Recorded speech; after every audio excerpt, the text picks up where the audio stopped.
একজনকে দেখলাম, তিনি ঘোষণা করেছেন আজহারীর কাল্লা এনে দিতে পারলে 10 লক্ষ টাকা পুরস্কার দেওয়া হবে।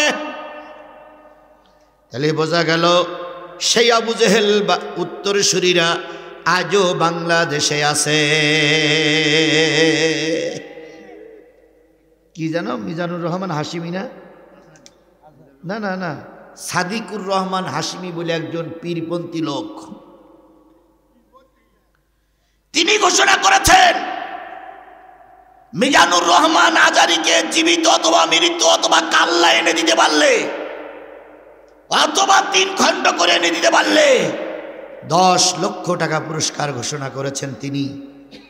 সরকারকে বলি, যেই ব্যক্তি একটা মাথার বিনিময়ে 10 লক্ষ টাকা সে ব্যক্তি দিতে পারে, নিশ্চয়ই সে ব্যক্তি 10 কোটি টাকার মালিক। সরকারকে বলি, অনতি বিলম্বে এই জালেমের বাচ্চারে গ্রেফতার করা লাগবে। যদি গ্রেফতার না করেন, বুঝবো আপনারা সরকারে যারা আছেন এরা ইসলাম বিদ্বেষী সরকার, এরা ইসলাম পক্ষের সরকার নয়। এখনো তার ধরিনি কেন, জাতি জানতে চায়। কথা বলেন ঠিক নেবে ঠিক। বগুড়ার এই লাখ হাজারো জনতার কাছে আমার প্রশ্ন, মিজানুর রহমান আজহারীকে মারার জন্য যে ব্যক্তি 10 লক্ষ টাকা পুরস্কার ঘোষণা করেছে, আপনারা তার শাস্তি দাবি করেন কিনা? আপনারা কি তার শাস্তি চান? জোরে বলেন শাস্তি চান। যদি কোনো মিডিয়া ব্যক্তিত্ব এখানে থেকে থাকেন, এই মিডিয়া ছাড়া আরো কোনো মিডিয়া, যদি দৈনিক পত্র পত্রিকার মিডিয়া কেউ থেকে থাকেন, তাদের মাধ্যমে সরকার বাহাদুরকে স্পষ্ট বার্তা দিতে চাই, এটা ফেরাউনের দেশ নয়, এটা হিন্দু রাজত্ব নয়, এটা তৃতীয় বৃহত্তম মুসলিম বাংলাদেশ। বাংলাদেশের সবচেয়ে জনপ্রিয় স্কলার, বাংলাদেশের সবচেয়ে জনপ্রিয় বক্তা হচ্ছেন মিজানুর রহমান আজহারী। কথা বলেন, কথা বলেন, কথা বলেন। কোন একটা এলাকায় আসলে পঙ্গপালের মতন আল্লাহর বান্দারা ছুটে যাচ্ছে। এখানে কৌমি, আলিয়া, খারিজি, রাফিজি, তারপরে কি বলে তাবলিগ, চরমনাই, হেফাজতের ভিতরে, এর ভিতরে কোনো মতদ্বন্দ্ব নেই, সবাই চাচ্ছে তার কথায় জাতি উদ্বুদ্ধ হচ্ছে। এখন তাকে সামনে রেখে কাজ করা উচিত। এই সময়, যে সময় ফেরাউনের বাচ্চারা পালিয়েছে, যে সময় আবু জেহেলের উত্তরসূরিরা লেজ গুটে নিয়ে পালিয়েছে, যে সময় নব্য ফেরাউন শেখ হাসিনা পালিয়েছে, সেই সময় সাদিকুর রহমান হাশিমিরা এভাবে স্পর্ধা নিয়ে কথা বলে কি করে? নিশ্চয়ই এরা আওয়ামী লীগের দালাল, নিশ্চয়ই আমরা আওয়ামী লীগের প্রেতাত্মা, নিশ্চয়ই এরা আওয়ামী লীগের পা চাটা কুকুরের সমতুল্য গোলাম। আমার ভাইয়েরা, আবু জেহেল বাহিনী টার্গেট নিল মুহাম্মদ সাল্লাল্লাহু আলাইহি সাল্লামকে মেরে দিতে হবে। জাতীয় সংসদে একটা আইন পাশ হলো, যদি কেউ মেরে দিতে পারো তার জন্য অনেক পুরস্কার। আজকে এরাও সেই একই পুরস্কার ঘোষণা করতেছে। কথা বলেন ঠিক না বেঠিক? আবু জেহেল বলল, আমাদের দল কয়টি? আবু সুফিয়ান বলল, আমরা 12 দলীয় জোট, তোমরা 11 দলের ভিতর থেকে 11 জন যুবক আমার কাছে দাও, আর আমি একাই নেতৃত্ব দেব। মোহাম্মদকে কালকে সকালবেলার আগেই শেষ করে ফেলব। কিন্তু আবু জেহেল জানে না মোহাম্মদকে শেষ করা অত সহজ নয়। 11 জন যুবককে নিয়ে আবু জেহেল সারা রাত পরিকল্পনা করল। পরিকল্পনার অংশ বিশেষ সিদ্ধান্ত হলো, সবার আগে নবী মোহাম্মদ কাবার চত্বরে আসে সকালবেলা। কেউ যখন ঘুমির থেকে জাগে না, তখন নবী মোহাম্মদ কাবার চত্বরে আসে। সেই সময় 5 ওয়াক্ত নামাজ ফরজ হয়নি, 2 ওয়াক্ত নামাজ সালাত আদায় করতেন। একটা হলো মাগরিবের সালাত, আর একটা হলো ফজরের সালাত। 2 ওয়াক্ত নামাজ তিনি পড়তেন, তখনও 5 ওয়াক্ত নামাজ ফরজ হয়নি। নবীজি কাবার চত্বরে আসলেন। আবু জেহেল 11 জন যুবককে নিয়ে অপেক্ষা করতেছে। সারা রাত ধরে ধরে পরিকল্পনা নেছে। বড় একটা উটের জবাই করা পচা ভুঁড়ি নিয়ে 12 জন মানুষ তারা দাঁড়িয়ে আছে। তার নেতৃত্ব দিচ্ছে যে লোক, সে লোকের নাম কি? আর সঙ্গে আছে কয়জন যুবক? আল্লাহর নবী যত নীতি, যত সময় সকালবেলা যখন ঘুম থেকে জেগে বেরিয়ে আসে, ফাতেমারে ডেকে বললেন, ফাতেমা বাবার দিকে একটু খেয়াল রেখো মা, মনে হচ্ছে ওরা আমাকে বেশি দিন বাঁচাইয়ে রাখবে না। নবীজি চলে গেলেন। ফাতেমার জায়েদ দুইজন নবীজির গমনের পথের দিকে তাকাই থাকলেন। আল্লাহর নবী জমজমের পানি দিয়ে উজু করলেন, সালাতে দাঁড়িয়ে গেলেন। প্রথম রাকাত শেষ। দ্বিতীয় রাকাতে যখন নবীজি সেজদায় পড়ে গেছে, আবু জেহেল বাহিনী বিরাট বড় পচা উটির ভুঁড়িটা নবীজির মাথার উপরে চাপিয়ে দিয়েছে।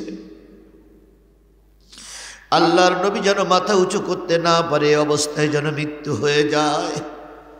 11 জনকে কেন সঙ্গে নিলেন?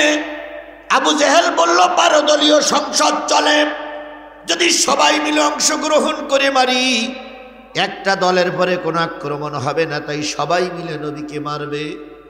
নবীজির মাথার পরে যখন পচা ভুঁড়ি চাপায়ে দেওয়া হলো, আল্লাহ নবী বলেছেন, আয়েশা কয়েকটা জায়গায় আমার জীবনের সবচেয়ে কষ্টের দিন পার করতে হয়েছে, তার ভিতরে একটা দিন যেদিন ওরা আমার মাথার পরে পচা ভুঁড়ি চাপাইয়া দিয়েছিল। নবীজি সিজদায় পড়া, বিরাট ভুঁড়ি যখন নবীজির মাথার পরে চাপিয়ে দেওয়া হলো, নবীজি আর মাথা উঁচু করে উঠতে পারে না। নবীজি যখন মাথা উঁচু করে উঠতে পারে না, তখন 2টা পা নাড়াচ্ছিল। মনে মনে ভাবতেছিল, আমার মেয়ে ফাতেমা মনে হয় এখন আমাকে দেখিয়ে গিয়ে আসবে, আল্লাহ তো আমার সঙ্গেই আছে। ফাতেমা হঠাৎ করে লক্ষ্য করে দেখে 12 জন হাততালি দিচ্ছে। কিরে, কাবার চত্বরে মানুষ হাততালি দেয় কেন রে? কাবার চত্বরে মানুষ হাততালি দিচ্ছে, ঘটনাটা কি? জায়েদকে ডেকে নিয়ে বেরিয়ে দেখে সবাই হাততালি দেয়, নবীরে দেখা যায় না। কিছুক্ষণ পরে ফাতেমা দেখলেন আব্বার 2টো পা নড়তেছে, সমস্ত শরীরটা ভুঁড়ির তলদেশে চলে গেছে। ও আমার জাতি, ইসলাম এমনি এমনি মামার বাড়ির থেকে আমাদের দেশে আসেনি, অনেক কষ্টের বিনিময়ে ইসলাম আমাদের কাছে এসেছে। নবী সাল্লাল্লাহু আলাইহি সাল্লামের এই অবস্থা দেখে ফাতেমার জায়েদ ভুঁড়িটা সরাইতে চাইলেন। এক সময় সরাইতে যেয়ে ভুঁড়িটা ছিঁড়ে গেল। নবীজির আর কোনো অংশ এখন আর দেখা যায় না।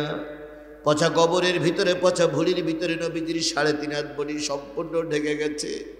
ফাতেমা আর জায়েদ 2 জন পরিষ্কার করতে করতে করতে করতে যখন নবীকে ভুঁড়ির ভিতর থেকে বাইর করলেন, আল্লাহর নবী তখন বেহুশ হয়ে গেছে। নবীজির হুঁশ নাই, নবীজির সেন্স নাই, নবীজি বেহুশ হয়ে পড়ে আছে। ফাতেমা বলেন, আমি আমার আব্বার কানের ভিতর থেকে পচা ভুঁড়ি বাহির করলাম, নাকের ভিতর থেকে পচা ভুঁড়ি বাহির করলাম, গালের ভিতর থেকে পচা ভুঁড়িগুলো বাহির করে জমজমের পানি দিয়ে যখন ধোয়াই দিচ্ছিলাম, আল্লাহর নবী তখন একটু চোখ মেলে তাকায়ে বললেন, ফাতেমা তোমার আসতে একটু দেরি হয়ে গেছে। ফাতেমা বলেন, আব্বু বুঝতে পারি না এরা তো শত্রুতা করবে। নবীজি এবার তাকাইয়ে দেখে সামনে দাঁড়িয়ে আছে কয়জন? 12 জনের ভিতরে 11 জন যুবক আর একজন বুড়ো শয়তান। তার নাম কি? আরো জোরে বলেন, তার নাম কি? এই আবু জেহেলের নেতৃত্বে 12 জন যখন দাঁড়িয়ে আছে, নবীজি যখন ওদের দিকে তাকালেন, 11 জন যুবক আর ওই মুরব্বী হাততালি দিচ্ছে। কালেমার দাওয়াত দেওয়া বন্ধ করেছিলাম, শুনুনি, এখন বোঝো ব্যাপারটা কি। আল্লাহর নবী ওদের দিকে তাকাইয়ে বলেন, আল্লাহ আমি মানুষের জন্য বদদোয়া করার জন্য আসিনি, কিন্তু এদেরকে তুমি দেখে রাখো, এদেরকে স্বাভাবিক মৃত্যু দিও না, এদের মৃত্যুটা যেন হয় লাঞ্ছনাদায়ক মৃত্যু। বলুন তো, নবীর মাথার পরে যখন ভুঁড়ি চাপানো হয়েছিল, নবী তখন মক্কায় না মদিনায়? আরো জোরে বলেন, মক্কায় না মদিনায়? মক্কায়। এরপরে কিছুদিন পরে রাসূল মক্কা থেকে হিজরত করে মদিনায় চলে গেলেন। মদিনায় হিজরত করার পরে বদরের যুদ্ধ যেদিন হবে তার আগের দিন আল্লাহ রাসূল বদরের যুদ্ধটা পরিদর্শনে, বদরের প্রান্তর পরিদর্শনে গেলেন। যেই বললেন, সাহাবীরা কালকে কে কে মরবে আমি জানি না, তবে 12টা খুঁটি আমার কাছে দাও, 12টা কাঠি আমার কাছে দাও। 12টা কাঠি দেওয়া হলো। নবী বললেন, এইখানে ওয়ালিদ ইবনে মুগিরা মারা যাবে, এইখানে আবু জেহেলের মৃত্যু হবে। গুনে গুনে ওই 12 জনের নাম বলে বলে আল্লাহ রাসূল 12টা খুঁটি পুঁতলেন আর বললেন, এরাই আমাকে কাবার প্রান্তরে উটের ভুঁড়ি চাপাইয়ে দিয়েছিল। আগামীকালকের যুদ্ধে এই 12 জন সহ অগণিত কাফের মুশরিকরা মারা যাবে। নবীজির দীর্ঘদিনের পরে ওই কথাটাই সঠিক হয়েছিল। যারা রাসূলের মাথার পরে ভুঁড়ি চাপিয়েছিল এই 12 জন সব কাবার চত্বরে যারা নেতৃত্ব দিয়েছিল সবাই মদিনায় বদরের যুদ্ধে মারা যায়।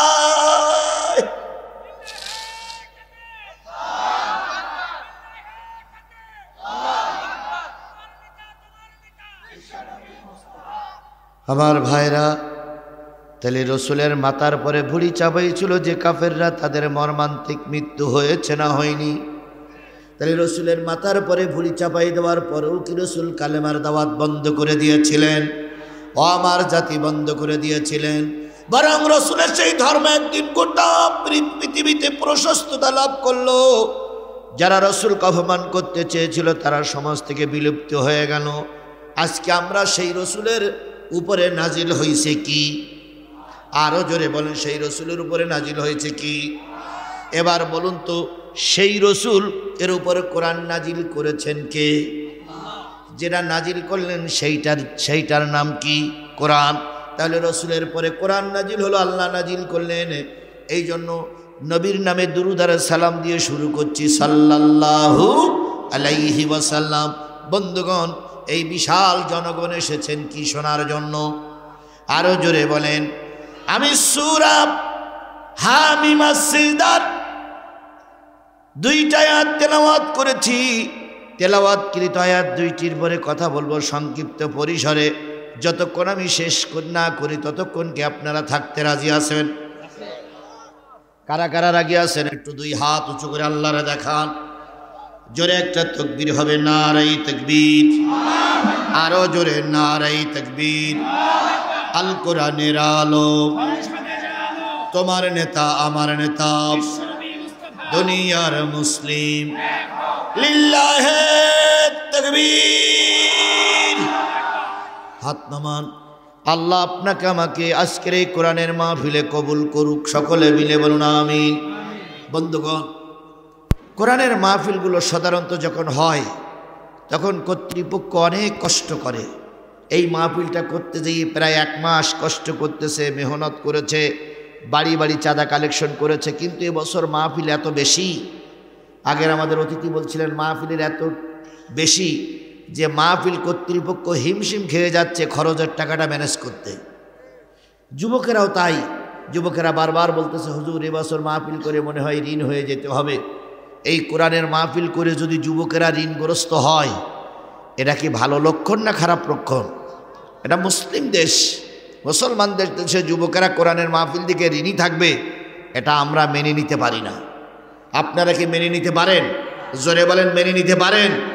যদি এবছর কোরআনের মাহফিল এখানে বন্ধ হয়, আগামী বছর হয়তো কিছু ছেলেপিলে টার্গেট নেবে যে গত বছর বড় করে কোরআনের মাহফিল দিয়েছিলাম, 50,000 টাকা ঘাটতি, এবছর তোরা কোরআনের মাহফিল দে, আমরা এবছর গান দেই, দেখি কারা জিতে যায়। এখন একদল যুবক বেরিয়ে যাত্রা গান দেয়, এটা কি আপনারা চান? যদি এই কোরআনের মাহফিল ঋণ থাকার পরে ওই যুবকেরা গান বাজনা করে, তার জন্য কিন্তু আজকের এই হাজার হাজার মুসলমান আমরা সবাই দায়ী। এই জন্য যুবকেরা যাতে কোরআনের মাহফিলে থাকে, এই জন্য যুবকদের হাতকে শক্তিশালী করার জন্য 20 টাকার নিচে আসবো না। আজকে 20 টাকার নিচে আসার সুযোগ নেই। 30, 40, 50, 100, 200, 500, 1000, 2000, 5000, 10,000 টাকা দিয়ে একটু কি শরিক থাকা যাবে না? এই মাহফিলটা করতে 1.5 লাখ টাকা খরচ হয়েছে। যদি অতিথিরা 1.5 লাখ টাকা দিয়ে দিতেন তাহলে আমরা আর কারোর হাত পায়ে ধরতাম না। বাদশা ভাই তো এখন আসেনি, যে ব্যক্তি ক্ষমতায় যাওয়ার আগেই বাদশাহ, তাহলে সেই বাদশার কাছে আমরা বড় একটা দাবি করতে পারতাম। কথা বলেন ঠিক না ঠিক? কিন্তু বাদশাহ এখন আসেনি, আসি আমরা কর্মীরা। এখন আমরা কর্মীরাই যদি বাদশা ভাই না আসে, তাই বলে কি মাহফিলটার খরচ টাকা উঠতে বন্ধ হবে? আপনারা যারা আছেন সব মিলে, নারী আর পুরুষ যদি সবাই মিলে 30টা করে 20টা করে টাকা দেয়, 50টা করে টাকা দেয়, আর ওদের যা আছে খরচের টাকা অকুলন পড়বে না।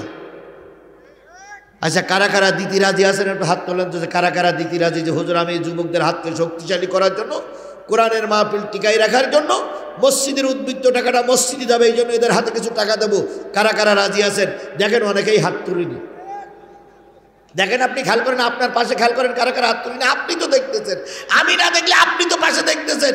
ওই লোকটার কাছে জিজ্ঞেস করেন, ভাই হাত তুলবা না, তুমি কি গানের পক্ষে? হাত নামান। এবার পকেটে হাত দেন, আমিও হাত দিচ্ছি, এবার পকেটে হাত দেন, সবাই হাত দেন, সবাই হাত দেন, পকেটে হাত দেন, সবাই হাত দেন, সবাই হাত দেন। 100, 200, 500, 1000, 2000, 5000, 10000, 20000, হ্যাঁ 200, 400, 500, 200, 100, 50, 20, 10, 20, যা যা পারেন সবাই দিবেন। এবার কারা কারা বের করেছেন হাত তোলেন তো, কারা কারা বের করেছেন? ভাই 2 টাকা থাকলে বের করে, আমি 20 টাকা চাইছি নাই আপনার কাছে, 20 টাকা দেবেন কোথার থেকে? 5টা টাকা থাকলে বের করেন। হ্যাঁ জি, মাশাআল্লাহ। এই আল্লাহ, হ্যাঁ এবার এবার এবার এবার ঢুকে পড়েন, ঢুকে পড়েন, ঢুকে ঢুকে পড়েন, ঢুকে পড়েন, ঢুকে পড়েন, ঢুকে পড়েন, ঢুকে পড়েন, যে ঢুকেছে ঢুকেছে ঢুকেছে, সবাই ঢুকেছে, সবাই ঢুকেছে, সবাই ঢুকে পড়ে। জি মাশাআল্লাহ। কি নাম তোমার? রাফি। কত? 500? এই ভাইয়ের নাম কি? আলামিন। আলামিন ভাই, দেখেন আলামিন যতগুলো প্রিয় ব্যক্তি বগুড়ায় আমার আছে, তার ভিতরে আলামিন একজন। উনি প্রতি মাহফিলে একটা করে আতরের শেষে হুজুরের জন্য হাদিয়া আসে, আর 500, 1000 টাকা দিয়েই দেয়। এই যে আলামিন ভাই দিয়ে গেলেন 500, 1000 টাকা, আল্লাহ ওনার টাকা কবুল করুক। আর আমার পক্ষ থেকে গেছে, আর একজনের পক্ষ থেকে আসছে। বলুন তো তাড়াতাড়ি তাড়াতাড়ি, এই মাহফিলের সবচেয়ে বড় যিনি, সবচেয়ে বেশি যার সম্মান, তিনি সভাপতি, এর ভিতরে কোনো সন্দেহ আছে? কথা বোঝেন নাই মনে হয় আমাদের। সবচেয়ে বড় যিনি, তিনি হলেন সভাপতি। যিনি তারপরের মর্যাদা, তিনি হচ্ছেন প্রধান অতিথি। তারপরে যিনি, তিনি হচ্ছেন প্রধান বক্তা। কথা বলেন। তাহলে সবার উপরে তিনি সভাপতি। 1, 2, 3, 4, 5। ও ভাই, আমি চাইছিলাম যে সভাপতি আর প্রধান অতিথি 2 জন মিলে 1 লাখ দেবে, আর আমরা সবাই মিলে 50,000 দেব। কি আমার সঙ্গে আপনারা একমত কিনা? কিন্তু অনেক সময় দেখা গেল সভাপতি যিনি হন, তিনি অনেক সময় আলেম ওলামা হন, হয়তো অর্থনৈতিক দিক দিয়ে তেমন ভালো থাকে না। কিন্তু আজকে আমি যতটুক শুনলাম, কর্তৃপক্ষ আমাকে বললেন যে হুজুর, সভাপতিকে আল্লাহ পাক অনেক সম্পদের মালিক বানাইছে। আচ্ছা, এই কথাটা কি সত্য শুনেছি না মিথ্যে শুনেছি? তাহলে সত্যই যদি শুনি, আজকে প্রধান অতিথি নেই, এই জন্য সভাপতির কাছে আমাদের আরো কিছু দাবি আছে না নাই? আছে। আপনাদের দাবি আছে কত? না, 1 লাখ টাকা দাবি করলে, হ্যাঁ 1 লাখ টাকা দাবি করলে এটা হয় নাকি? এটা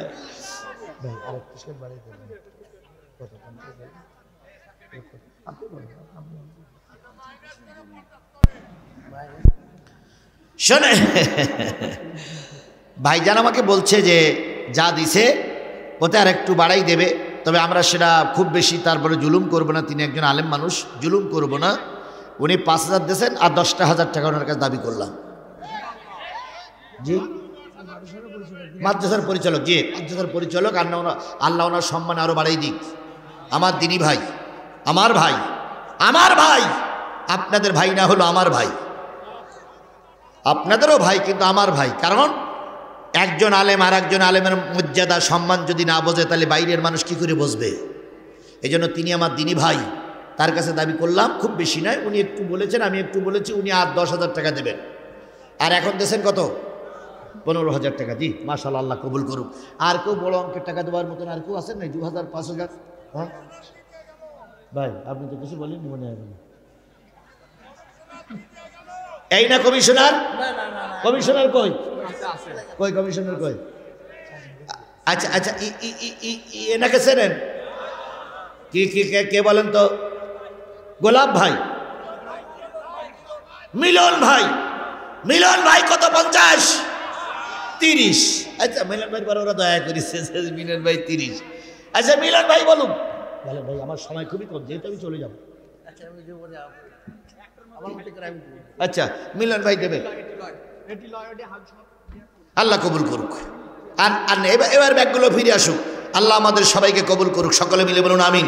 একটু জিকির করেন সুবহানাল্লাহ আলহামদুলিল্লাহ লা ইলাহা। আমার বাড়ি হলো বগুড়া শেরপুরে। আমার আম্মুর আমার স্ত্রীর দোয়া করবে। কি নাম আপনার? আব্দুল সালাম। আব্দুল সালাম ভাইয়ের বাড়ি হলো বগুড়া শেরপুরে। উনি ওনার সাল্লাল্লাহু আলাইহি ওয়াসাল্লাম, বিশ্বাস করুন বড় আলেম আমার পাশে বসা। বলুন তো এই পৃথিবীর শ্রেষ্ঠ যিনি মালিক তার নাম কি? আল্লাহ। আর একটু জোরে বলেন তার নাম কি? এই পৃথিবীর সর্বশ্রেষ্ঠ যে মানুষটি তার নাম হলো মুহাম্মদুর রাসূলুল্লাহ সাল্লাল্লাহু আলাইহি সাল্লাম। বলুন তো এই পৃথিবীতে যত ধর্মীয় গ্রন্থ আসছে, যত ধর্ম প্রচার হয়েছে, যত ধর্মের লোক আসছে, যত ধর্ম প্রচার হয়েছে, আমার ভাই বলুন তো এই সব ধর্মের ভিতর থেকে, সব ধর্মগ্রন্থের ভিতর থেকে কোরআন কি সবার উপরে না নিচে? সর্বশ্রেষ্ঠ ধর্মগ্রন্থর নাম কি? আল কোরআন। সর্বশ্রেষ্ঠ মানুষ হলো মুহাম্মদ রাসূলুল্লাহ সাল্লাল্লাহু আলাইহি সাল্লাম। সেই সর্বশ্রেষ্ঠ কোরআন, সর্বশ্রেষ্ঠ নবীর বাণী শোনার জন্য যারা বসে সাদা কাগজে লিখে রাখেন, আপনাদের চাইতে শ্রেষ্ঠ মানুষ বগুড়ায় এই মুহূর্তে আর কেউ নাই। কারণ আপনারা কি শোনার জন্য বসেছেন? কোরআন শোনার জন্য বসেছেন। সবচেয়ে শ্রেষ্ঠ মানুষ আপনারা কতক্ষণ, যতক্ষণ কোরআন শুনবেন। এরপরে যদি কেউ সুদ খায়, এরপরে যদি কেউ ঘুষ খায়, এরপরে যদি কেউ মিথ্যা কথা বলে, সে তখন জঘন্য মানুষ হয়ে যাবে। কিন্তু এই মুহূর্তে আমার সামনে উপরে নিচে যতগুলো মানুষ বসে আছেন সবগুলো মানুষ আল্লাহর জান্নাতি। এই মুহূর্তে আপনারা সবাই কি জান্নাতি? আর এই মুহূর্তে আপনারা সবাই শ্রেষ্ঠ বান্দা। তাহলে এই শ্রেষ্ঠ বান্দা হিসেবে আপনারা বসে আছেন, আর কয়েকটা মিনিট শ্রেষ্ঠ বান্দা হিসেবে এখানে বসতে হবে। সবাই রাজি তো? আল্লাহ কোরআনের মাহফিলে কবুল করুক।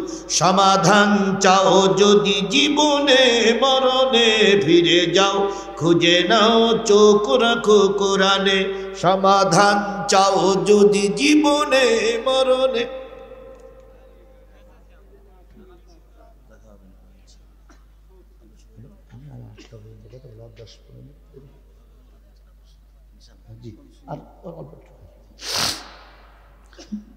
ফিরে যাও চোখ রাখো কোরআনে।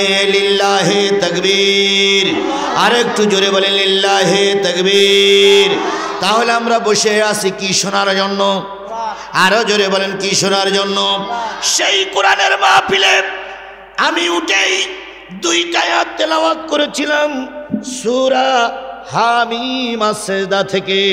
সেই 2টা আয়াতের পরে ভিত্তি করে দেখি কতক্ষণ আল্লাহ পাক কথা বলায়। সূরা হামিম আস-সাজদা থেকে 30 এবং 31 নম্বর আয়াত, 2টা আয়াত আমি আপনাদের সামনে তেলাওয়াত করেছি। ভাই চলে যান। আচ্ছা আচ্ছা ঠিক আছে ভাই, আসতেছি। 2টা আয়াত আমি আপনাদের সামনে তেলাওয়াত করেছি। কোন সূরা? হামিম আস-সাজদার কত নম্বর? 30, 31। 2টা আয়াতের পরে কথা বলবো। প্রথম আয়াতের কথা আল্লাহ বলতেছেন, ইন্নাল্লাযীনা ক্বালু রাব্বুনাল্লাহ।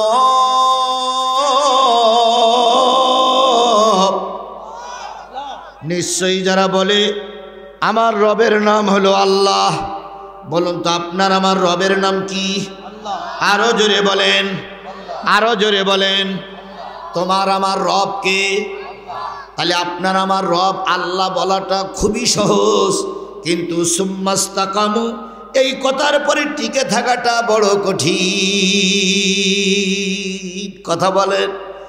আল্লাহ আমার রব এ কথা বলার পরে ওই কথার পরে যারা টিকে থাকে, যারা এই কথার থেকে নড়চড় হয় না, আল্লাহ রাব্বুল আলামিন বলেন তাতানাজ্জালু আলাইহিমুল মালাইকা, তাদের জন্য আমার পক্ষ থেকে ফেরেশতা সুসংবাদ নিয়ে হাজির হয়। সুসংবাদ নিয়ে হাজির হয়ে বলে লা তাখাফু ওয়ালা তাহজানু, তোমাদের কোনো ভয় নাই, তোমাদের জন্য কোনো চিন্তা নাই। ওয়া আবশিরু বিল জান্নাতিল্লাতী কুনতুম তুআদুন, আমরা তোমাদেরকে সেই জান্নাতের সুসংবাদ শোনাচ্ছি যেই জান্নাতের তলদেশ দিয়ে আল্লাহ ঝর্ণা ধারা প্রবাহিত করবে। কোন ব্যক্তিদের জন্য? যারা বলে আল্লাহ আমার রব, আল্লাহ ছাড়া আর কেউ নাই। এবার বলুন তো, আল্লাহ আমার রব এ কথার পরে আমাদের বিশ্বাস আছে না নাই? আরো জোরে বলেন আছে না নাই? আরো জোরে বলেন আছে না নাই? কিন্তু পরীক্ষায় গেলেই বোঝা যায় আল্লাহ আমার রব এ কথাটা সঠিক না ঠিক। যখন এই পরীক্ষা হবে তখনই অনেকেই ফেল করবে, আবার অনেকেই পরীক্ষায় পাশ করে। এবার বলুন তো, আল্লাহ আমার রব এই কথা বলার পরে আপনার পরীক্ষা হবে না হবে না? সবচেয়ে বেশি পরীক্ষা হয়েছে নবীদের, তারপরে পরীক্ষা হয়েছে সাহাবীদের, তারপরে পরীক্ষা হয়েছে তাবে তাবিদের, তারপরে পরীক্ষা হয়েছে আয়েম্মায়ে মুস্তাহিদিদের, তারপরে পরীক্ষা হয়েছে মুজাদ্দিদদের, তারপর পরীক্ষা হয়েছে বড় বড় আলেমদের। এখন পরীক্ষা চলছে বাংলাদেশ সহ গোটা বিশ্বের 200 কোটি মুসলমানের। তবে একটা জিনিস শুনে খুশি হবেন, যখন পৃথিবীর সব দরজা বন্ধ হয়ে যায় তখন আল্লাহর রহমতের দরজা খোলা হয়। আমি খাইতে খাইতে একটা ভিডিও দেখালেন আমার হাফেজ রাশিদিন, সে বলতেছে, দেখাচ্ছে আমেরিকার কোন শহরে যেন, ক্যালিফোর্নিয়া শহরের যুবক একটা লোক, তিনি বলেছিলেন যে ফিলিস্তিনিদের মারতে যা খরচ লাগে সব আমি একলাই দেব। ফিলিস্তিনিদের পাশে দাঁড়ানোর মতন এখন আল্লাহ ছাড়া আর কেউ নাই। ফিলিস্তিনির বাচ্চাগুলো যখন ঝুঁকে ঝুঁকে মারা যায়, ইসলামী দেশগুলোর নেতারা তখন শুধু গাজা নিয়ে ব্যস্ত। সে বলেছিল ফিলিস্তিনির মুসলমানদের মারতে যত খরচ লাগে সব খরচ আমি দেব। আমরা শুধু সেদিন কথাটা শুনে আফসোস করেছিলাম, আল্লাহ আমাদের পাশে কি কেউ নেই? আজকের সুসংবাদ হলো, সেই ক্যালিফোর্নিয়া আমেরিকার এত বড় একটা সুন্দর সাজানো গোছালো একটা অঙ্গরাজ্যকে আল্লাহ পাক গতকালকের থেকে না গত পরশু দিন থেকে আগুন লাগিয়ে গোটা ক্যালিফোর্নিয়া রাজ্যটারে আল্লাহ পাক ছাইতে পরিণত করে দিয়েছে। হাজারো দমকল বাহিনী দিয়ে সেই আগুন নিয়ন্ত্রণে আনতে পারেনি।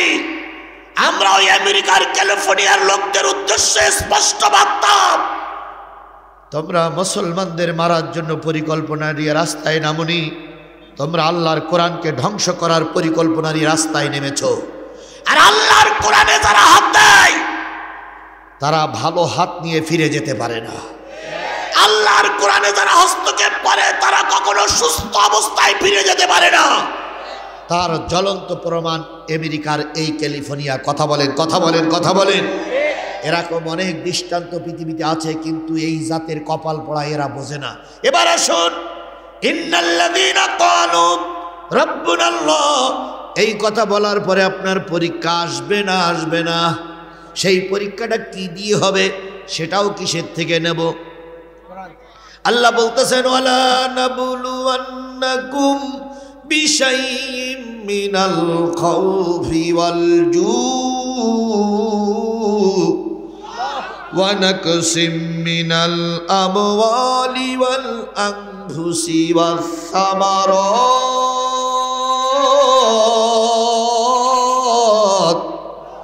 ওয়াবাশশিরিস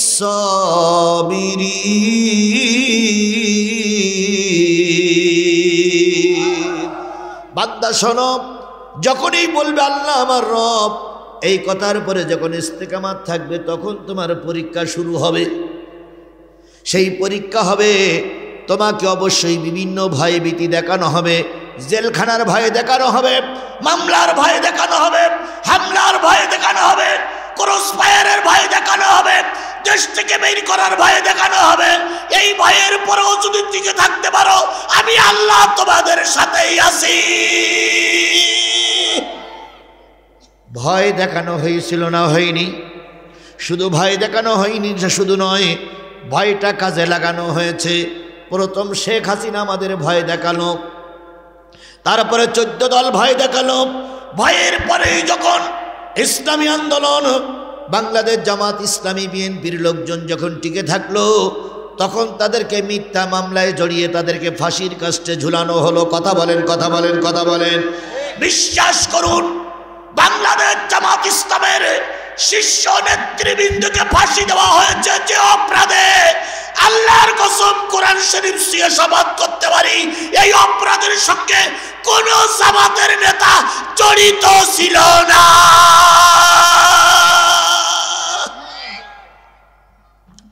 মিথ্যা মামলা দিয়ে অহেতুক লোক তৈরি করে 5-6টা কিছু গোলামদের সাক্ষী বানিয়ে মতিউর রহমান নিজামীকে ফাঁসিতে ঝুলানো হলো, আব্দুল কাদের মোল্লা ভাইকে ফাঁসিতে ঝুলানো হলো, আলী হাসান মুজাহিদ ভাইকে ফাঁসিতে ঝুলানো হলো, আল্লামা সাইদিকে ধুকে ধুকে 13 বছর জেলখানায় কষ্ট পেতে হলো। আমি যতটুকু জানি, যতটুকু গবেষণা করেছি, যে অপরাধের দায়ে তাদেরকে মৃত্যুদণ্ডে দণ্ডিত করা হলো, খোদার কসম তারা এই অপরাধে অপরাধী ছিল না। একদিন প্রমাণিত হবে, একদিন প্রমাণিত হবে তারা নিরপরাধ। সেদিন এই শেখ হাসিনাকে বিমানের পায়ায় বেঁধে, বিমানের চাকায় বেঁধে গোটা বিশ্বের উপর দিয়ে ঝুলাইতে ঝুলাইতে নিয়ে এসে বাংলাদেশের ট্রাইব্যুনালে এর হত্যাযজ্ঞের দায়ে ফাঁসি কার্যকর জনগণ দেখতে চায়।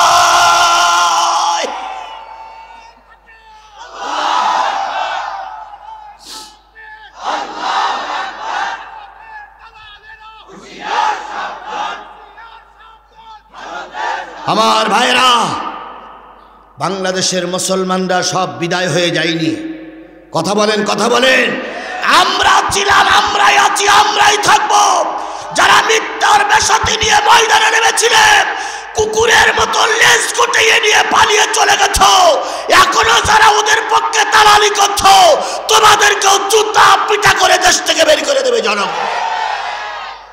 এখনো কিছু দালাল আছে না? ওই দালালের দালাল হইল এই আজহারির কাল্লা দাবি করেছে, এই দালালের ওই দালাল, এরা ওই দালালের দালাল। কথা বলে ঠিক না বে ঠিক? তাহলে প্রথম পরীক্ষা হবে ভয় দিয়ে, 2 নম্বর পরীক্ষা হবে না খাওয়াই রাখা হবে। আয়না ঘরের ভিতরে যাদের ঢুকানো হলো, চোখ বেঁধে, হাত বেঁধে, পা বেঁধে রেখে দেওয়া হলো, ওই অবস্থায় খাবার নাই, পানি নাই, আলো নাই, ওই অবস্থায় কাজ হয়ে পড়েছে, হাত বাঁধা আছে, পা বাঁধা আছে, রক্ত মাংসগুলো আলাদা হয়ে গেছে, কঙ্কালগুলো পড়ে আছে, কাজ হয়ে পড়ে আছে। যার মায়ের সন্তানকে নিয়ে আয়না ঘরের ভিতরে বন্দি করে রেখে নির্যাতন দিয়ে মেরেছ, ওই মায়ের দোয়া বৃথা যেতে পারে না। তুমি গুনাহগার। আমাকে ওরা চোখ বেঁধে 5 দিন আয়না ঘরে রেখেছিল। আল্লাহর একান্ত রহমত ছাড়া বেরিয়ে আসার মতন কোনো পথ ছিল না। ওই সময় শুধু কান্না আর কান্না ছাড়া বিকল্প রাস্তা ছিল না। মালিকের একটু করুণা না হলে আমিও বেরিয়ে আসতে পারতাম না।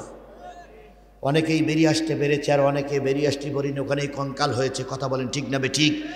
সুতরাং আল্লাহর পথে থাকলে পরীক্ষা হবে কি হবে না? আমরা কি সেই পরীক্ষা দিতে তৈরি আছি? কারা কারা পরীক্ষা দেওয়ার জন্য প্রস্তুত? হাত উঁচু করে দেখান।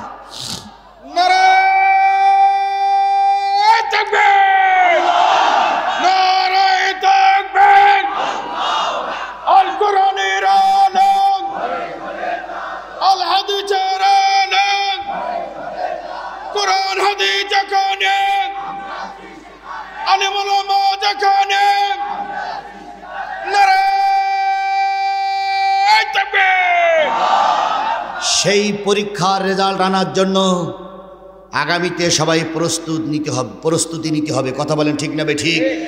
হাজারো জনতাকে এই সন্ধ্যাবেলা মাহফিলে শপথ বাক্য পাঠ করাতে চাই। আপনারা কি আল্লামা সাঈদীর রক্তের প্রতিশোধ চান? আপনারা কি আল্লামা সাঈদীর মৃত্যুর বিচার দেখতে চান? যদি তাই দেখতে চান তাহলে এখন থেকে শপথ নিতে হবে, পরিকল্পনা নিতে হবে। যাদের যোগসূত্রে, যাদের পরিকল্পনায়, যে বিচারকের রায়ের মাধ্যমে আল্লামা সাঈদীকে তিলে তিলে মারা হয়েছে, ওই আল্লামা সাঈদীর শেষ বক্তব্য ছিল বাংলাদেশে একটা ইসলামী রাষ্ট্র দেখতে চাই। আমরা যদি সবাই মিলে সেই রাষ্ট্রটা সাঈদীর জন্য উপহার দিতে পারি, সাঈদীর আত্মা নিশ্চয়ই কবরে বসে শান্তি পাবে। আমরা আগামীতে সেই সাঈদীর স্বপ্ন বাস্তবায়ন করার জন্যই সকলে মিলে কাজ করব ইনশাআল্লাহ। আমার ভাইয়েরা, পরীক্ষা যত দেওয়া লেগেছে, পরীক্ষার সম্মুখীন যত হওয়া লেগেছে, অমুসলিমদের দ্বারা যত না কষ্ট হয়েছে, একজন মুসলমান আর একজন মুসলমানের দ্বারা তার চাইতে বেশি কষ্ট পেয়েছে। বলুন তো, আমাদের দেশের হুজুরদের যারা মানল তারা কি হিন্দু? তারা কি খ্রিস্টান? তারা বলে নামাজি। 40-50 রেকাত করি নাকি তাহাজ্জুদের নামাজ পড়ে। আর ওই শামীম ওসমান বলেছিল উনি নাকি 70-80 রেকাত নফল নামাজ পড়ে, তাহাজ্জুদের নামাজ পড়ে। তাহলে শেখ হাসিনা 40 রেকাত তাহাজ্জুদি, আর ওই শামীম ওসমান 80 রেকাত তাহাজ্জুদিদের কারণেই আল্লামা সাঈদী নিজামী মারা গেল। এদেরকে নামাজি বললেও গুনাহ হবে, এদেরকে নামাজি বললেও গুনাহ হবে। আর নামাজি নামের কলঙ্ক। ঠিক তদ্রুপ ছোট্ট একটা কথা বলি, শেষ করি। সেটা হলো, আমরা যারা এখানে উপস্থিত প্রায় সবাই নাভির নিচে হাত বান্ধা ফাটি আছে না? আর বুকের উপরে হাত বান্ধা কিছু লোক আছে, যারা বুকের পরে হাত বান্ধে তাদেরকে কি বলি? আহলে হাদিস বা মোহাম্মদী। আর আমরা যারা নাভির নিচে হাত বান্ধে, আমরা কি আহলে হাদিস নই? না। ওনারা যদি শুধু আহলে হাদিস হয় তাহলে আমরা আহলে হাদিস এবং আহলে কোরআন। আমরাও আহলে হাদিসের লোক। আমরা কি হাদিস বাদ দিয়ে বাইরে যাই? আহলে হাদিস মানে কি? হাদিসের অনুসারী। তাহলে আমরা কি হাদিস অনুসরণ করি না? ওদিকে আমি যাব না, বিতর্কে যাব না, কারণ আহলে হাদিসের বহুত ভাই জামাতের বড় বড় নেতা। এই জন্য আহলে হাদিস আমার ভাই, চরমনাই আমার ভাই, হেফাজত আমার ভাই, কৌমি আমার ভাই, সকলে আমার ভাই। আমরা শুধু একটাই একজোট হয়ে কিসের আইন চালু করতে চাই? আল্লাহর আইন, কোরআনের আইন চালু করতে চাই। যাই হোক, আমরা যারা নাভির নিচে হাত বান্ধি, যার অনুসরণ করি, তিনি হচ্ছেন ইমামে আজম আবু হানিফা রহমাতুল্লাহ আলাইহে। ওনার নাম কিন্তু আবু হানিফা না, ওনার নাম হলো নোমান বিন সাবেত। ইনি যখন কোরআনের দাওয়াত দেওয়া শুরু করলেন, যে দেশে কোরআনের দাওয়াত দিয়েছিলেন সেই দেশটার নাম ছিল প্রথম রাশিয়া। পরে রাশিয়া ভেঙে বোখারা হয়। এরপরে কেউ কেউ বলেছেন ইরাকের একটা অংশে তিনি ধর্মের কাজ শুরু করলেন। যখন ধর্মের কাজ শুরু করলেন, ওই সময় ইরাকের গভর্নর ছিল, ওই সময় ইরাকের খলিফা ছিল, নাম তার মনসুর। কি নাম বলুন তো? মনসুর মুসলমান না কাফের? মুসলমান। ইমাম আজম আবু হানিফা রহমাতুল্লাহ আলাইহি নির্ভেজাল মুসলমান। কথা বলেন ঠিক না বেঠিক? এবার মনসুরের সঙ্গে ফতোয়ায় বেঁধে গেল টক্কর। মনসুর ডেকে বলল, হুজুর আমার বর্ষতা স্বীকার করেন, আমি এই দেশের আপনার প্রধান বিচারপতি বানায় দেব। ইমাম আজম আবু হানিফা রহমাতুল্লাহ আলাইহি মনে মনে ভাবলেন, যদি আমি প্রধান বিচারপতি হয়, সরকার বাহাদুরি যে বসে আছে, অত বড় জালেম, অত বড় নারীবাদী, অত বড় নারীখোর, ওর আন্ডারে প্রধান বিচারপতি হলে ওর মত মতো রায় লেখা লাগবে। উনি বললেন না। মনসুর বললেন, হুজুর ভুল করতেছেন, জানেন আমি দেশের খলিফা, আমার বিরুদ্ধে বিদ্রোহ করে কেউ টিকতে পারি না, আপনিও পারবেন না, আপনাকে কিন্তু মারা হবে। ইমাম আবু হানিফা রহমাতুল্লাহ আলাইহি কি ভয় পেয়ে গেলেন? জোরে বলেন, ভয় পেয়ে গেলেন। বাঘের বাচ্চার মতন বললেন, জালেমের বাচ্চা শোন, যত অত্যাচার করতে পারিস কর, তবু আমি আমার হকের থেকে 1 ইঞ্চি দূরে সরে যাব না। তাহলে ওনার পরীক্ষা শুরু হয়েছে না হয়নি? মুসলমানদের দ্বারা মুসলমানদের পরীক্ষা শেষ দিকে যাচ্ছি। শেষ পর্যন্ত খলিফা নামক ওই মনসুর আবু হানিফা রহমাতুল্লাহ আলাইকে জেলখানার ভিতরে গ্রেপ্তার করে রাখলেন। জেলখানার ভিতরে গ্রেপ্তার করে নানান রকম লোভ দেখাইতে লাগলেন। খলিফার কথা শুনে যখন ইমাম আবু হানিফা রহমাতুল্লাহ আলাইহি বশ্যতা স্বীকার করলেন না, তখন এই জালেম মনসুর টার্গেট নিল হুজুরের পরে দৈহিক অত্যাচার করতে হবে। অত্যাচার শুরু হলো।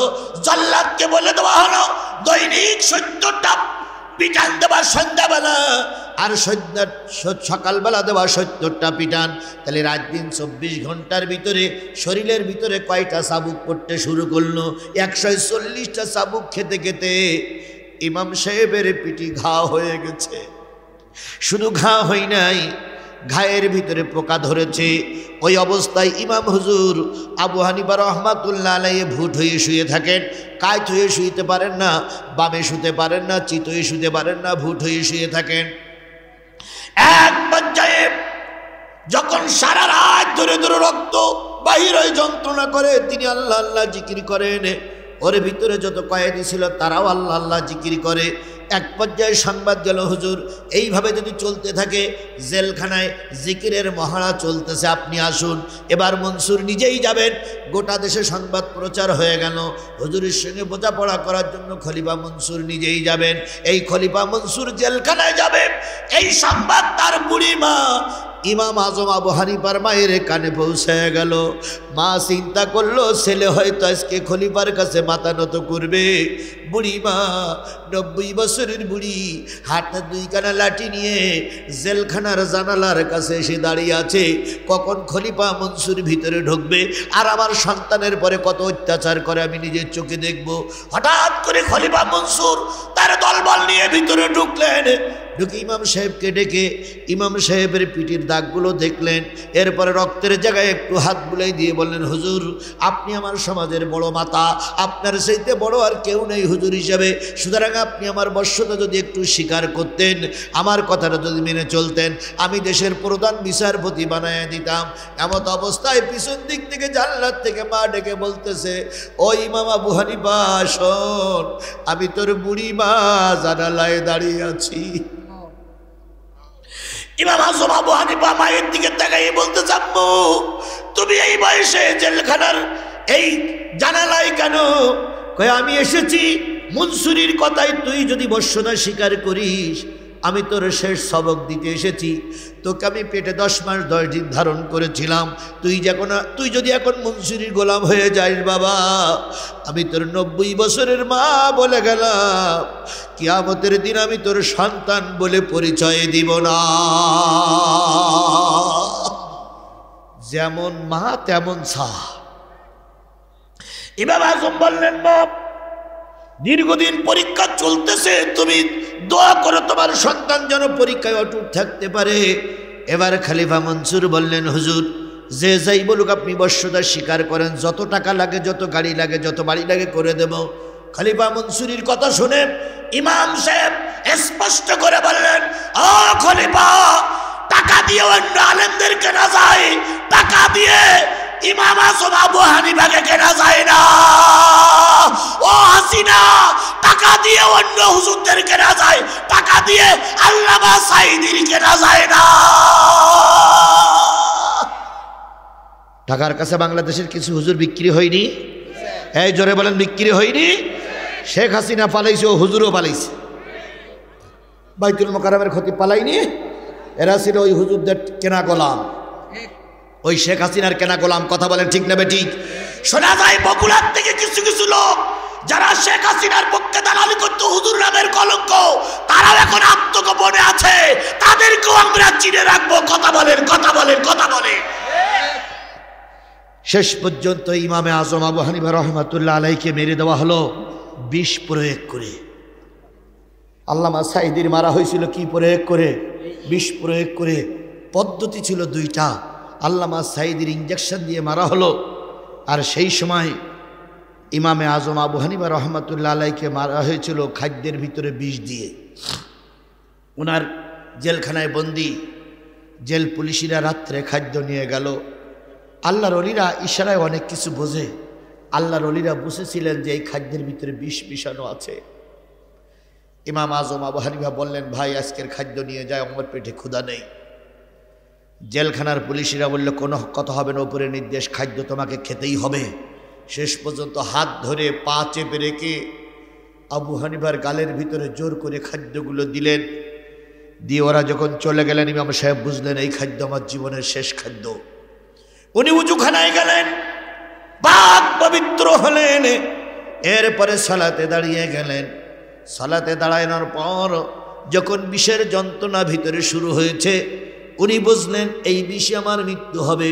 উনি সেজদায় পড়ে কাঁদলেন আর বললেন, মালিক, বিষ প্রয়োগ করে ওরা আমার মারুক, দুঃখ নাই, কিন্তু আমি আমার কথার থেকে 1 ইঞ্চি যেন দূরে সরে না যাই। বলুন তো এই সমস্ত ইমানদারদের জন্য কিসের সুসংবাদ? কিসের সুসংবাদ? আমরা ইমাম আজম আবু হানিফার অনুসারী হয়ে আজকের এই দৃঢ় বাক্য শপথ নিচ্ছি, যদি আমাদেরকে ফাঁসির কাস্টে ঝুলতে হয়, যদি আমাদেরকে বিষ প্রয়োগ করে মারা হয়, যদি আবারও কাপড়ের কাপড় নিয়ে রাজপথে মিছিল করতে হয়, সবটুকু করতে রাজি। কিন্তু ওই ভারত আর ওই ভারতের চামচা শেখ হাসিনাদেরকে বাংলার মস্তদে আর কোনো কথা বলতে দেওয়া হবে না, হবে না, হবে না। কারা কারা রাজি আছেন? 2 হাত উঁচু করে মালিকের দেখান। আল্লাহ আমাদেরকে ধৈর্যের সঙ্গে আগামী দিনগুলো চলার তৌফিক দান করুন, আমিন। আখিরু দাওয়ানা আলহামদুলিল্লাহি রাব্বিল আলামিন। বন্ধুগণ, আমি জানি বগুড়ার মানুষ আমাকে কতটুকু ভালোবাসেন আপনারা। বসেন মুরব্বী, বসেন। আমিও আপনাদের ভালোবাসি, কিন্তু দুঃখ বা পরিতাপের বিষয় কি জানেন? এবছর মাহফিলের চাপটা অনেক বেশি। বিশ্বাস করুন, কোরআন শরীফ ছুঁয়ে শপথ করে বলছি, আমি আপনাদের ছেড়ে যাই এটা আমার কখনো মন চাচ্ছে না। আমি চাচ্ছি আরও 1 ঘন্টা আপনাদের সঙ্গে থাকি, কিন্তু একজন আলেমের সুনাম কুলাতে যত দেরি হয়, দুর্নাম কুলাতে তত সময় লাগে না। একটা খারাপ কাজ করলেই দুর্নামটা ছড়িয়ে পড়ে। তাই আমার যেহেতু আরেকটা দাওয়াত নেওয়া আছে ভাই, আমি এই দাওয়াতটা প্রথম নিতে চাইনি। আমি বলেছিলাম আমার হাতে সময় নেই। ওনারা বললেন মাগরিবের পরে 1 ঘন্টা কথা বলবেন। মাগরিব হয়ে গেছে 5:30, এখন 8টা বেজে পার হয়ে গেছে। তাহলে কতক্ষণ আমি আপনাদের সঙ্গে থাকলাম? এরপরে যদি আগের যে প্রোগ্রামটা নেওয়া আছে, এটা সবার আগে কি আমাকে গালিগালাজ করবে না? তারা কি আমাকে তিরস্কার করবে না? তারা গেলে কি বলবে না যে হুজুরদের কথার দাম নেই? এ কথা বলবে না? এই জন্য আজকে যতটুকু হয়েছে এতটুকুর পর আপনারা খুশি থাকবেন, আল্লাহ আমাদের পরে খুশি থাকুক।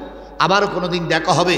এখানে ছোট্ট একটা চিরকুট আছে, চিরকুটটার দিকে আমরা একটু খেয়াল করি। সেটা হলো পাশে একটা IQ model Madrasa and Islamic school তৈরি হয়েছে পালসা, মুন্সিপাড়া, বগুড়া। আমাদের ছেলেদেরকে দিনী শিক্ষায় শিক্ষিত করার জন্য, আমাদের বাচ্চাদেরকে দিনী শিক্ষায় শিক্ষিত করার জন্য এখানে এখন ভর্তি চলছে। বাচ্চাদের ওখানে ভর্তি করব। আল্লাহ পাক সুশিক্ষায় শিক্ষিত বানাই দেখ জাতিকে। ওমা তৌফিক ইল্লা বিল্লাহ। আর কারো কোনো কথা? আল্লাহুম্মা আমিন।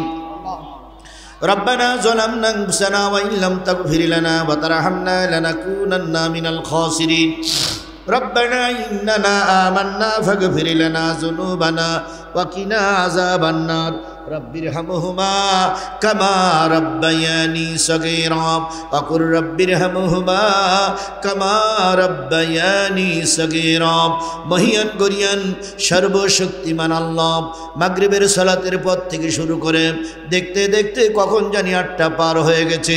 দীর্ঘ সময় ধরে ধরে তোমার পাগলেরা কোরআনের মাহফিলে বসে আছে। যতগুলো পাগল এখানে বসে থাকলো সকলকে আল্লাহ জান্নাতের মেহমান হিসেবে কবুল করে নাও। এই মাহফিল কিয়ামত পর্যন্ত এই ময়দানে চালু রাখার পরিবেশ তৈরি করে দাও। আল্লাহ তুমি তাকায়ে দেখো, যতটুকু প্যান্ডেল করা হয়েছিল প্যান্ডেল টপে টপ ফুল হয়ে গেছে। অনেক মানুষ বাইরে দাঁড়িয়েছিল, অনেক মহিলারা এসেছে, সবাইকে নিয়ে হাত তুলেছি। দয়া করে আমাদের সবাইকে জান্নাতের মেহমান হিসেবে কবুল করে নাও। আমাদের জীবনের গুনাহগুলো মাফ করে দাও। বাপ মা দাদা দাদি যারা কবরে শুয়ে আছে তাদের সবাইকে আল্লাহ মাফ করে দাও। আল্লাহ যারা অসুস্থ হয়ে পড়ে আছে তাদেরকে আল্লাহ তুমি হেফাজত করো। আমাদের সবাইকে ঈমানের পরীক্ষায় উত্তীর্ণ হয়ে আল্লাহ বড় বড় আলেমদের সঙ্গে জান্নাতে যেতে পারি তৌফিক দিয়ে দাও। এই মাহফিলের আয়োজন যারা করেছে, টাকা যারা দিল, পয়সা যারা দিল, সবাইকে আল্লাহ তুমি কবুল এবং মঞ্জুর করে নাও। আল্লাহ আমাদের সবাইকে কোরআন হাদিস বুঝিয়ে চলার তৌফিক দাও। তোমার দোস্তের খাতিরে আল্লাহ আমাদের সকলে দোয়া কবুল করে নাও। সুবহান রাব্বিকা রব্বিল ইজ্জাতি আম্মা ইয়াসিফুন ওয়া সালামুন আলাল মুরসালিন ওয়ালহামদুলিল্লাহি রাব্বিল আলামিন।